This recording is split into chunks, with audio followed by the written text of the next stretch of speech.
Don't make me ask you twice. Are you ready to see Chicago? Are you ready to see Chicago? That's what I'm talking about. It's no secret that Chicago is a great place to make movies. Chicago's icons like Wrigley Field, the L, and of course, Lower Wacker Drive have lit up the big screen for decades. Since the 1980s, more than 700 television and feature films have been shot in Chicago, pouring $1.3 billion in the local economy.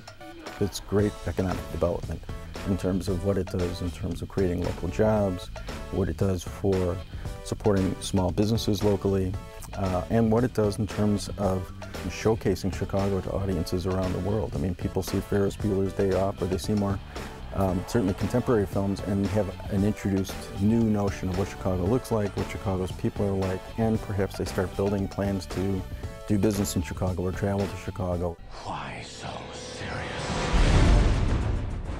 If everything comes full circle, it would make sense that Chicago is now a hotspot for movies.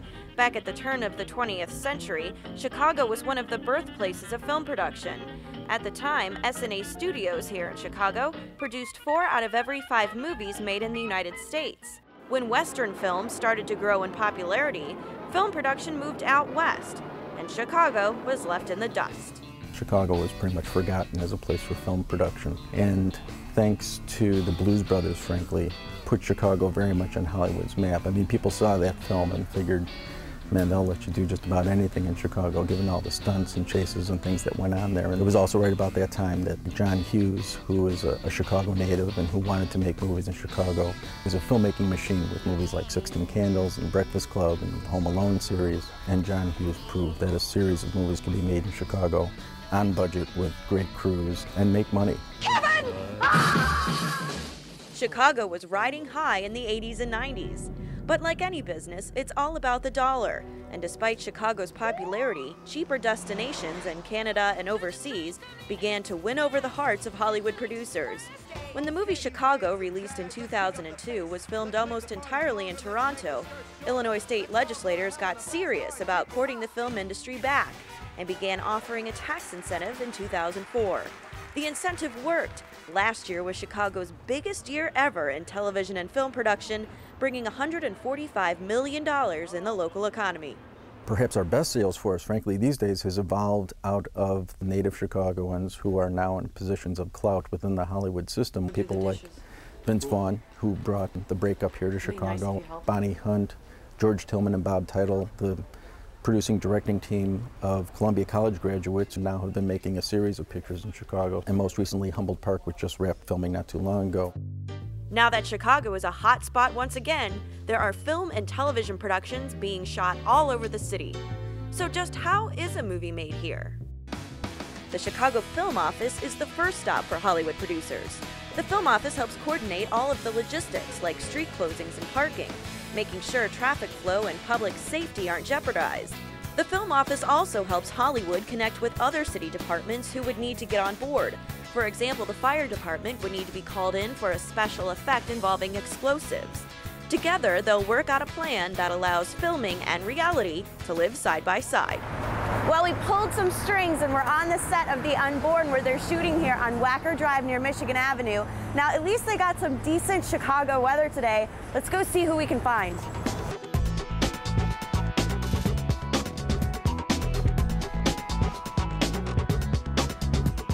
The Unborn is a supernatural thriller about a 19-year-old woman who's haunted by the soul of a young boy.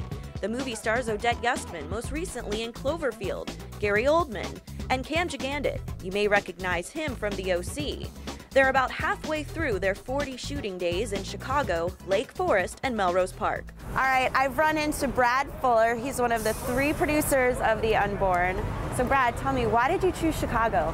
When we were thinking about where we wanted to go, we talked to the writers, also the director, and we said we think that it'd be cool to have the movie set in Chicago, and everyone was excited to come here, and the stuff looks great. So we have a pretty good reputation out in LA. Fantastic reputation in LA to shoot in Chicago. In today's scene, Odette Yustman, who plays the lead role of Casey Belden, is walking down the street with her boyfriend, played by Cam Gigandet. They're not doing any crazy stunts or blowing anything up today, but there was a lot of prep work that went into making the scene happen. They'll be here all day just to shoot 15 seconds of the movie. Our shot involves not only the street, but a CTA bus. I worked with the city to get the permit. We had to have a special request and a traffic meeting, and we had to figure out where we would like to park our trucks so that they're off camera, but still close enough to be able to work out of them. A permit to shoot on the street will cost producers $25, but they're also responsible for paying any city staff that they need on set. Today, 2 police officers were hired for crowd and traffic control. Once in a while, you get somebody who doesn't like the fact that the city's filming, and they'll try and keep trying to walk through the set. If you're assuming a gunfire, that's another big one. So that they want to make sure that the police are there, so no one's calling in shots fired. Anytime they think there might be some danger, to the citizens in general, that's usually where they'll call more of us. The Unborn is expected to bring several $1 million into the local economy. In fact, local Chicagoans made up half of the 120 crew members hired for today's shoot. You are a props assistant. What does that mean? That means that we take care of all the things that the stars handle. It's really a wide variety of stuff. This is our main prop bag here. This is where we keep all our tricks. These are nondescript license plates that we put on cars. We don't use real ones. This is sunglasses she'll be wearing later today. They're for someone who just got out of eye surgery. Okay. That's part of the gag here. Okay. Is that there's something going on with her eyes. This blue glove plays a big role in the movie. The blue glove. And again, the color blue. The color blue is a big thing in the Is representative of evil. And we also keep other chairbacks. In case other people show around. There's Michael Bay's. So after 8 hours of filming, they had everything they needed for the scene, which you can see in theaters next year. Chicago has certainly made a footprint on Hollywood, and our future seems to be as bright as our name in lights. Chicago is luring in Hollywood producers with our tax incentive, one-of-a-kind architecture, and plenty of experienced crew. So keep your eye out for Chicago on the big screen this summer. The latest Batman sequel, The Dark Knight, will come out in July. Humboldt Park will be released in November, and the Johnny Depp film Public Enemies and The Unborn will hit theaters in 2009.